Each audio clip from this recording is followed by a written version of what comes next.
बिस्मिल्लाहिर्रहमानिर्रहीम। Revenue and cast theory के साथ एक दफ़ा फिर नूरुल हादी आप लोगों के सामने माइक्रो इकोनॉमिक्स का कंसेप्ट लेकर आया हूँ। माइक्रो इकोनॉमिक्स में हम कास्ट तक पहुँच गए हैं और आज हम पढ़ेंगे कि कास्ट की थ्योरी क्या है, रेवेन्यू क्या है।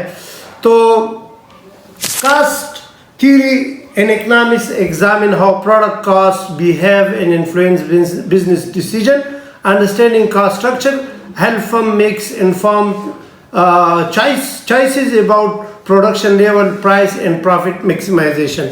यानी कास्ट से रिलेटेड हमारे जितने भी डिसीजन हैं, हमारी प्रोडक्शन लेवल है, हमारी प्राइसिंग है, हमारी प्रॉफिट मैक्सिमाइजेशन है, these are all include in cost theory. अच्छा, कास्ट को शुरू करने से पहले we must know what is revenue. अच्छा, रेवेन्यू किसे कहते हैं? जितना भी हम इनकम जनरेट करते हैं अपने प्रोडक्ट और गुड्स या सर्विसेज को सेल करके, उससे जो इनकम हम जनरेट करते हैं that income is called what? Revenue. So income generated from selling goods और सर्विसेज। अच्छा, टोटल रेवेन्यू हम किस तरह कैलकुलेट करते हैं कि आपने कितनी क्वांटिटी सेल की और उसकी प्राइस क्या है। तो total revenue, total income from the sale is calculated. Total revenue is equal to price multiplied by quantity, P into Q, P for price and Q for quantity. तो price इसी तरह हम कैलकुलेट करते हैं। Quantity Q जो है ये represent करता है पर यूनिट को और P रिप्रेजेंट करता है पर यूनिट सेल प्राइस को। अच्छा, एवरेज रेवेन्यू की किसे कहते हैं? जब हम टोटल रेवेन्यू को टोटल क्वांटिटी पर डिवाइड करते हैं तो we get what? Average revenue. सही है। अच्छा, मार्जिनल रेवेन्यू किसे कहते हैं? Additional revenue from selling one more unit calculated as, जब हम एक एडिशनल यूनिट सेल करते हैं और एक एडिशनल यूनिट के सेल से हमारे रेवेन्यू में जो चेंज आता है that revenue is called what? That revenue is called marginal revenue. अच्छा, कास्ट इसके मुकाबले में क्या है? जितने भी आपके एक्सपेंस इनकर्ड होते हैं टू प्रोड्यूस गुड्स और सर्विसेज, जितने भी हमारे अखराजात होते हैं गुड्स और सर्विसेज को प्रोड्यूस करने पर, तो वो हमारे क्या कहलाते हैं? वो हमारे टोटल कास्ट कहलाती है। Total cost is the sum of all cost at each output. आपके अभी आएगा आगे कि आपके टोटल कास्ट में वेरिएबल कास्ट भी शामिल होता है, फिक्स कास्ट भी शामिल होता है। एवरेज कास्ट किसे कहते हैं? एवरेज कास्ट कहते हैं पर यूनिट कास्ट को। जब हम टोटल कास्ट को टोटल क्वांटिटी पर हम डिवाइड करते हैं तो हमको एवरेज कास्ट मिलता है। और मार्जिनल कास्ट उसी तरह जो हम एडिशनल एक यूनिट प्रोड्यूस करते हैं, एडिशनल यूनिट पर हमारा कितना कास्ट आता है that is called marginal cost. इन सब चीज़ों को मैं इंशाल्लाह कैलकुलेट करके आपको बताऊंगा। अच्छा जी, टाइप ऑफ कास्ट में जिस तरह मैंने पहले बता दिया कि फिक्स कास्ट आता है। फिक्स कास्ट वो कास्ट होती है जो कि यानी आउटपुट लेवल के साथ चेंज नहीं होता। फॉर एग्जांपल बिल्डिंग का रेंट है, फॉर एग्जांपल एडमिनिस्ट्रेटिव सैलरी है, फॉर एग्जांपल इंश्योरेंस है, फॉर एग्जांपल इंटरेस्ट है। तो ये ऐसे एक्सपेंस है जो कि फिक्स होते हैं। अगर आप आउटपुट को ऊपर नीचे करें तो इससे इस पर कोई फर्क नहीं आता। तो cost they do not change with the level of output. Example मैंने बता दी, रेंट है, सैलरी है, इंश्योरेंस है। On the other hand variable cost किसे कहते हैं? Variable cost very directly with the production volume. जितना हमारा प्रोडक्शन ज़्यादा होगा उतना ही हमारा ये वेरिएबल कास्ट जो है ये ज़्यादा होता जाएगा। जिस तरह आपका रॉ मटीरियल है, जिस तरह लेबर है, जिस तरह वेरिएबल वेज कास्ट है। तो ये फिक्स कास्ट और वेरिएबल कास्ट ये दोनों मिलकर क्या बनता है? टोटल कास्ट बनता है। पहले भी बता दिया कि टोटल कास्ट इक्वल होता है fix cost plus variable cost. Represent the total expense incur by a firm in producing a certain level of output. अच्छा, एवरेज कास्ट एक्सप्लेन कर भी लिया कि total cost divide by total quantity and marginal cost change in total cost divide by change in quantity. अच्छा, एक concept इस्तेमाल होता है short run in long run cost. अच्छा, शॉर्ट रन कास्ट हम उसे कहते हैं कि यानी आपके कैपिटल और यानी जब आप प्रोडक्शन करते हो तो उसमें आप कुछ इनपुट इस्तेमाल करते हो। इनपुट से मुराद आपका कैपिटल है, आपका लेबर है। जब आपका एक input for example capital fix है, मतलब आपने कैपिटल को फिक्स किया है, जब तक आप एक कैपिटल को चेंज नहीं करते। फॉर एग्जांपल मैंने एक कमरा किराए पर लिया है 10,000 का, तो इस 10,000 किराए वाले कमरे में मैं जब तक प्रोडक्शन करूंगा ये मेरा शॉर्ट रन कॉस्ट होगा, जब तक मैं इस फिक्स्ड एसिड को या इस कमरे को मैं एक्सटेंड ना करूं या दूसरा कमरा किराए पर ना लूं। तो ये क्या कहलाता है, ये शॉर्ट रन कॉस्ट कहलाता है। अगर मैं इस कमरे के साथ एक दूसरा कमरा किराए पर लूं, अपना फिक्स कॉस्ट बढ़ाऊं, तो उसको हम फिर क्या कहेंगे, long run cost. In long run cost all inputs are variable, यानी तमाम इनपुट जो है वो उसको हम क्या कर लेते हैं, वो चेंज कर लेते हैं। Firm can achieve cost efficiently bye adjusting all factor, ये यू हम अपने तमाम फैक्टर को एडजस्ट करते हैं। लॉन्ग रन एवरेज कॉस्ट जो है वो यू शेप में बनता है। एन इकोनॉमिस्ट एंड इकोनॉमी और डिसइकोनॉमी, ये दो अलग कंसेप्ट अभी हम पढ़ेंगे कि इकोनॉमी ऑफ स्केल जब हम ऑप्टिमम लेवल प्रोडक्शन ज़्यादा लेवल पर करते हैं, और डिसइकोनॉमी उसे कहते हैं जब हम एक ऐसा ज़्यादा प्रोडक्शन करें जब आपका आउटपुट वेस्ट हो, तो उसको फिर डिसइकोनॉमी कहते हैं। तो इकोनॉमी ऑफ स्केल में हमारा पर यूनिट कॉस्ट कम से कम आता है, डिसइकोनॉमी ऑफ स्केल में फिर हम जो प्रोडक्शन होती है उसका ज़िया हमसे होता है। तो इकोनॉमी ऑफ स्केल मैंने एक्सप्लेन कर भी लिया। दोबारा इकोनॉमीज एंड डिसइकोनॉमी के, इकोनॉमी ऑफ स्केल इसे कहते हैं जहां पर आप टेक्निकल इकोनॉमी हासिल करते हो, मैनेजरियल इकोनॉमी हासिल करते हो, फाइनेंशियल इकोनॉमी और मार्केटिंग इकोनॉमी हासिल करते हो। क्या मतलब कि इसके बेनिफिट हासिल करते हो ज़्यादा प्रोडक्शन से। टेक्निकल इकोनॉमी का मतलब ये है कि आप टेक्निकली जो चीज़ों को है वो एफिशिएंटली प्रोड्यूस करते हो, टेक्नोलॉजी को सही इस्तेमाल करते हो। मैनेजरियल इकोनॉमी का मतलब ये है कि आपका मैनेजमेंट सही तरीके से आप मतलब जब ज़्यादा प्रोडक्शन करते हो तो आप मैनेजमेंट के स्किल ज़्यादा हायर करते हो और ज़्यादा एफिशिएंटली उसको यूटिलाइज करते हो। फाइनेंशियल इकोनॉमी ये है कि आप ज़्यादा चीज़ों को जब आप ख़रीदते हो तो आपको फाइनेंशियल बेनिफिट होते हैं। मटेरियल ज़्यादा ख़रीदते हो तो पर यूनिट कॉस्ट कम आता है। मार्केटिंग इकोनॉमी ये है कि जब आप बल्क में बाय करते हो और बल्क में एडवर्टीजमेंट करते हो तो उसका पर यूनिट कॉस्ट कम आता है। तो इकोनॉमी ऑफ स्केल हम technical, managerial, financial and marketing economy हासिल करते हैं। डिसइकोनॉमी मैंने पहले बता दिया कि when production expand too much और पर यूनिट कॉस्ट इंक्रीज, जब आप इतना ज़्यादा प्रोडक्शन कर लो कि आपका पर यूनिट कॉस्ट इंक्रीज हो तो वो डिसइकोनॉमी ऑफ स्केल कहलाता है। कास्ट कर्व जब हम ग्राफिकली प्रेजेंट करेंगे, अभी हम एक्सेल में प्रैक्टिकली इन लाइन को बनाएंगे, ड्रा करेंगे, तो हम टोटल कास्ट की कर्व बनाएंगे, आप लोग प्रैक्टिकली इसको देखोगे। एवरेज कास्ट की कर्व इंशाल्लाह आप लोग देख लोगे, एंड मार्जिनल कास्ट की कर्व आप लोग देखोगे। अच्छा, ये बहुत ही इंपॉर्टेंट टॉपिक है, कास्ट वॉल्यूम प्रॉफिट एनालिसिस।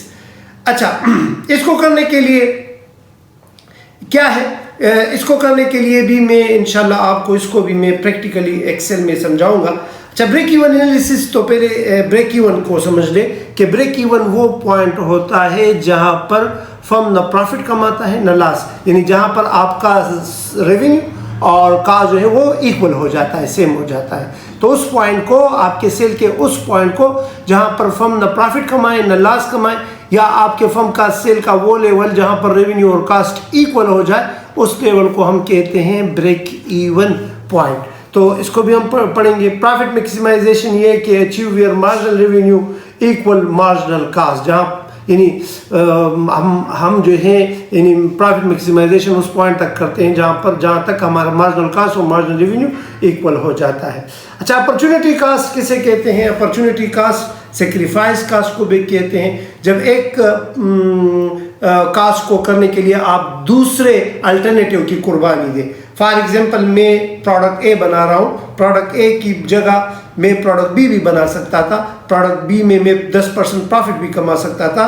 तो प्रोडक्ट ए को बनाने के लिए मैंने 10% की जो कुर्बानी दी उसको अपॉर्चुनिटी कॉस्ट या सेक्रीफाइस कास्ट कहते हैं। अच्छा, एक होता है इम्प्लिसिट कास्ट और एक एक्सप्लिसिट। एक्सप्लिसिट तो आपको नजर नहीं आ रहा, लेकिन एक्सप्लिसिट कास्ट वो कास्ट होता है जिसको हम बाकायदा इनकम स्टेटमेंट में शो करते हैं, उसको हम अकाउंटिंग कास्ट भी कहते हैं। जबकि इम्प्लिसिट कास्ट जो है ये अकाउंट बुक में ज़ाहिर नहीं होता। जिस तरह फॉर एग्जांपल, अगर मेरा एक बिजनेस में मैं उसमें खुद काम करूँ, सेल्फ एम्प्लॉय, या मैं अपना घर में ही अपना कारोबार करूं, उसका रेंट चार्ज ना करूं, तो उसको फिर इम्प्लिसिट कास्ट कहते हैं। सही है। तो प्रैक्टिकली एप्लीकेशन कास्ट की क्या है कि इससे हम प्राइस स्ट्रेटेजी बनाते हैं, प्रोडक्शन की डिसीजन करते हैं, एक्सपेंशन ऑफ प्लानिंग करते हैं, इन कास्ट की मैक्सिमाइजेशन करते हैं। अभी आते हैं हम एक्सेल की तरफ कि एक्सेल में हम इन सारे चीज़ों को किस तरह पढ़ेंगे। तो आइए एक्सेल की तरफ। आप लोग एक्सेल में मैं आपके साथ स्क्रीन शेयर करता हूं, आप लोगों के साथ स्क्रीन शेयर होगा और उसके साथ साथ आप लोग अगर आपके साथ नोटबुक हो और उसके साथ बॉल पॉइंट भी हो तो अच्छी बात होगी, और एक कैलकुलेटर भी साथ रख ले ताकि आप लोग ये कैलकुलेशन उसमें कर लें। सही है। तो आपको बहुत इंटरेस्टिंग लगेगा ये कैलकुलेशन। तो आते हैं एक्सेल की तरफ। अच्छा, ये मैंने एक्सेल शीट जो है ये आप लोगों के सामने एक्सेल शीट आ गई। सबसे पहले मैं लिखता हूँ आउटपुट। सही है। आउटपुट में मैं लिखता हूँ ये मेरी क्वांटिटी है, मैं 1 यूनिट प्रोड्यूस करता हूँ, 2 3 4 5 6 7 8 9 10। अच्छा, ये मेरी फिक्स कास्ट है कि हर यूनिट पर मेरी 240 जो है ये मेरी फिक्स कास्ट है। ये मुख्तलिफ लेवल पर मेरी वेरिएबल कास्ट जो है मुख्तलिफ होती है। जितना मैं ज़्यादा प्रोड्यूस करता हूँ मेरा पर यूनिट वेरिएबल कास्ट जो है वो कम होता जाता है। अच्छा, टोटल कास्ट इक्वल होता है fix cost plus variable cost, इन दोनों को आप लोग प्लस कर लो तो आपके पास टोटल कास्ट आ जाएगा। ये मैंने टोटल कर लिया इस तरह, ये आपके पास टोटल कास्ट आ गया। टोटल कास्ट जो है ये इक्वल होता है आपके फिक्स कास्ट का और वेरिएबल कास्ट का। अच्छा, इसी तरह हमारे पास ये टोटल रेवेन्यू है। फॉर एग्जांपल 1 यूनिट जो है मैं सेल करता हूँ 100 रुपये का। 1 यूनिट जब 100 रुपये का होगा तो मैं इसको मल्टीप्लाई करूँगा। फॉर एग्जांपल 100 इसकी प्राइस है, तो 100 को मैं इस तरह मल्टीप्लाई करके ये देख लो तो ये आपके पास टोटल रेवेन्यू का टोटल रेवेन्यू का कॉलम आ जाता है। अब इन चीज़ों को मैं क्या करूँगा, इनके में सबसे पहले तो इसका ग्राफ बनाता हूँ। सही है। तो आप लोग क्या कर ले, इसको सेलेक्ट कर ले। सेलेक्ट करने के बाद आप लोग जो हैं इंसर्ट में जाए, इंसर्ट में आप लोग चार्ट पे आए, चार्ट पे। सही है। चार्ट में ये लाइन वाला चार्ट जो है आप लोग लगा लें, और इसमें ये जो ब्लू कलर का लाइन आपको नज़र आ रहा है ये फिक्स कास्ट तक ले आए। सही। तो देख आपको ये मुख्तलिफ लाइनें नज़र आ रही है। सही है। बहुत क्लियरली आपको नज़र आ रही है। अच्छा, यहाँ पर इस चार्ट को मैं उठा के आप लोगों के साथ सब कुछ जो है एक्सप्लेन करना चाहता हूँ। अच्छा, ये जो ब्लू लाइन है ये देख, ये वाली ये फिक्स कास्ट की है, तो इसीलिए ये जो है ना बिल्कुल सीधी आ रही है। सही है। ये वाली लाइन जो है ये वाली देख, ये जो कर्सर मेरा है ये आपके वेरिएबल कास्ट है। ये कलर जो है ये आपका टोटल कास्ट है, और ये येलो कलर जो है ये आपका टोटल रेवेन्यू है। सही। अच्छा, मैं इस ग्राफ को थोड़ा कॉपी करके कहीं पर इसको ले जाता हूँ ताकि मैं इसके ऊपर कुछ ना कुछ लिख सकूँ, और आपके साथ ये सारा जो एरिया है इसको मैं एक्सप्लेन कर सकूँ। तो मैंने ये चार्ट इधर से कॉपी किया। सही है। और इसको मैं थोड़ा MS पेंट में खोल कर इसमें इसके साथ मैं लिखना चाहता हूँ कि जो जो चीज़ें इसमें इस्तेमाल हुई है। सही है। अच्छा, इसको देख ले। अभी यहाँ पर मैं इसलिए लाया ताकि आप लोगों को पता चले। आप लोग नोट करते जाए कि देख ये वाला जो पॉइंट है इधर से मैं ये वाला पॉइंट, ये वाला ये कहलाता है आपका ब्रेक इवन पॉइंट। इसको क्या कहते हैं, ब्रेक इवन पॉइंट। इधर थोड़ा मुश्किल है लिखाई, लेकिन आप लोगों के लिए मैंने फिर भी लिख दिया। अच्छा, अच्छा ये वाला पोर्शन जो है ना, देख इधर, यहाँ पर आपका टोटल कास्ट जो है ये ऊपर आ रहा है, इसके साथ साथ में जा रहा हूँ, ये देखिए टोटल कास्ट की लाइन इस तरह आ रही है, और ये आपकी ये येलो कलर की लाइन जो है ये टोटल रेवेन्यू की है, ये इस तरह इसको क्रॉस करके इधर जा रही है। सही है, ये इसको इस तरह क्रॉस करके इस तरह जा रही है। अच्छा इसमें ये वाला जो एरिया है जिसको मैं शेड कर रहा हूँ, ये वाला, यहाँ पर आप जो है लॉस कर रहे हो, ये इसको ये लॉस वाला एरिया है।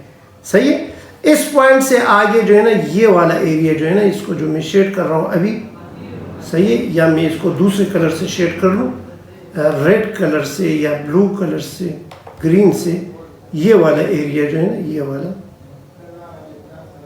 ये आपका प्रॉफिट है। सही है, प्रॉफिट। अच्छा इस पॉइंट के बाद जो सेल होती है, यानी 7 यूनिट के बाद, 7 यूनिट तक मैं जब प्रोड्यूस करता हूं तो ये मेरा ब्रेक इवन पॉइंट है।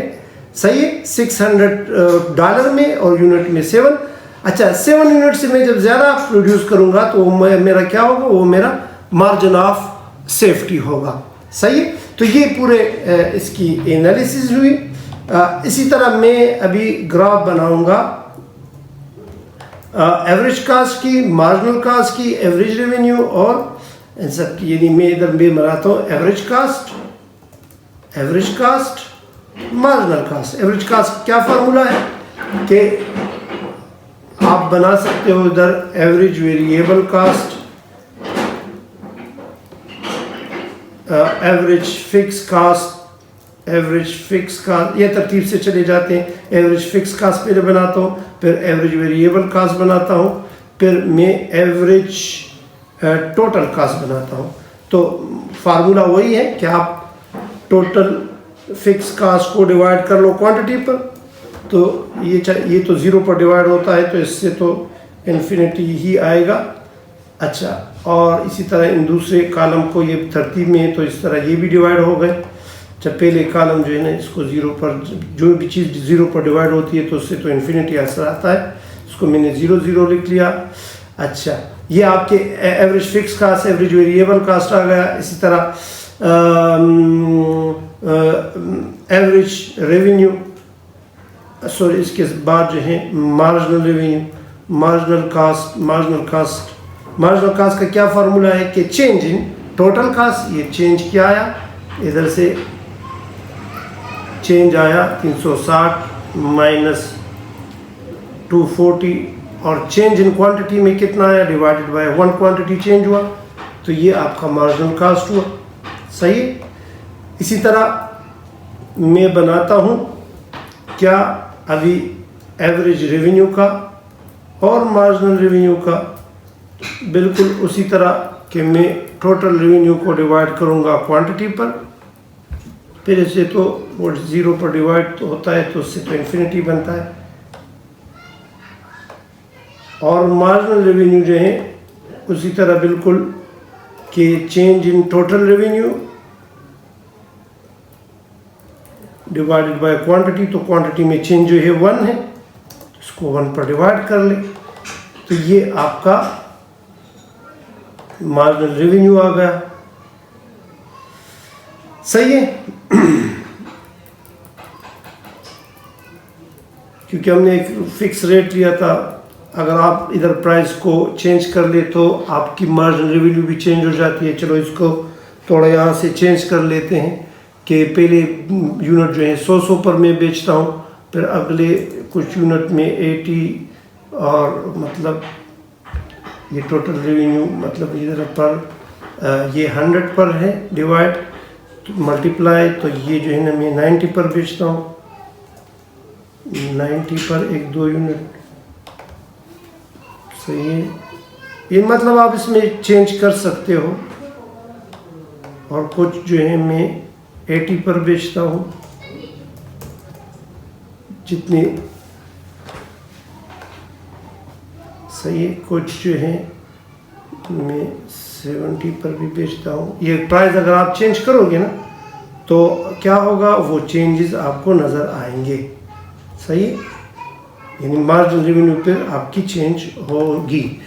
तो ये मैंने एक एस्टिमेट सा लगा लिया। अब आप मैं इनके ग्राफ देखना चाहता हूँ। जो एवरेज वेरिएबल कास्ट है ये जो आखिर में मैंने बना ली, इसके ग्राफ में बनाना चाहता हूँ। तो बिल्कुल उसी तरह आप इंसर्ट पर जाओगे, इंसर्ट में चार्ट पर, सही है, चार्ट में उसी तरह, लेकिन यहाँ पर देख सब वो जो लाइनें हैं वो नज़र आ रही है। आप इसमें ये जो ब्लू कर्सर है इधर से ये उठा लें और यहाँ पर जो आपकी रिक्वायर है, अभी मैं इसमें सिर्फ ये एवरेज कास्ट वाली निकालना चाहता हूँ, रेवेन्यू को हटाना चाहता हूँ। तो मैं ये जो है ना ये एवरेज कास्ट की मैंने वो बना दी। देख ये यू टाइप में इस तरह बन रहे हैं, सही है। इस तरह मैं अगर इसमें सिर्फ रेवेन्यू का वो करना चाहता हूँ तो इसको आप रेवेन्यू पर इस तरह ले आए, ये सिर्फ रेवेन्यू की है, सही है। तो ये एवरेज रेवेन्यू और मार्जिनल रेवेन्यू की बन गई। मतलब जो आप चाहते हो उसको आप सेलेक्ट कर लो, आपको उसका ग्राफ नज़र आएगा। तो ये था आज की क्लास, जो कि मैंने प्रैक्टिकल भी आपको करवा लिया कंप्यूटर पर भी और मैनुअल भी करवा लिया। कास्ट के मुतालिक, कास्ट में हमने कास्ट पढ़ा, टोटल कास्ट पढ़ा, एवरेज कास्ट पढ़ा, एवरेज के बाद मार्जिनल कास्ट पढ़ा और उसके बाद हमने कास्ट प्रॉफिट एनालिसिस की। उसको आप लोग जो हैं ज़रूर अपने कापी में प्रैक्टिस कर ले और ये काम जो है आपके फाइनेंस में भी काम आता है, इकनॉमिक्स दोनों में काम आता है। उम्मीद करता हूँ आप लोगों को समझ आ चुकी होगी। अगर कोई मसला हो तो आप लोग कमेंट्स में पूछ सकते हैं। आप लोग जो हैं बिल्कुल कमेंट्स में अपना नंबर देकर आपको पर्सनली मैं आपको रिप्लाई भी कर सकता हूँ। कोशिश कर ले कि जो इकनॉमिक्स के स्टूडेंट हैं ये हमारा चैनल जो है उसके साथ ज़रूर शेयर कर लें। खुश रहें, इजाज़त दीजिए, अल्लाह हाफिज़।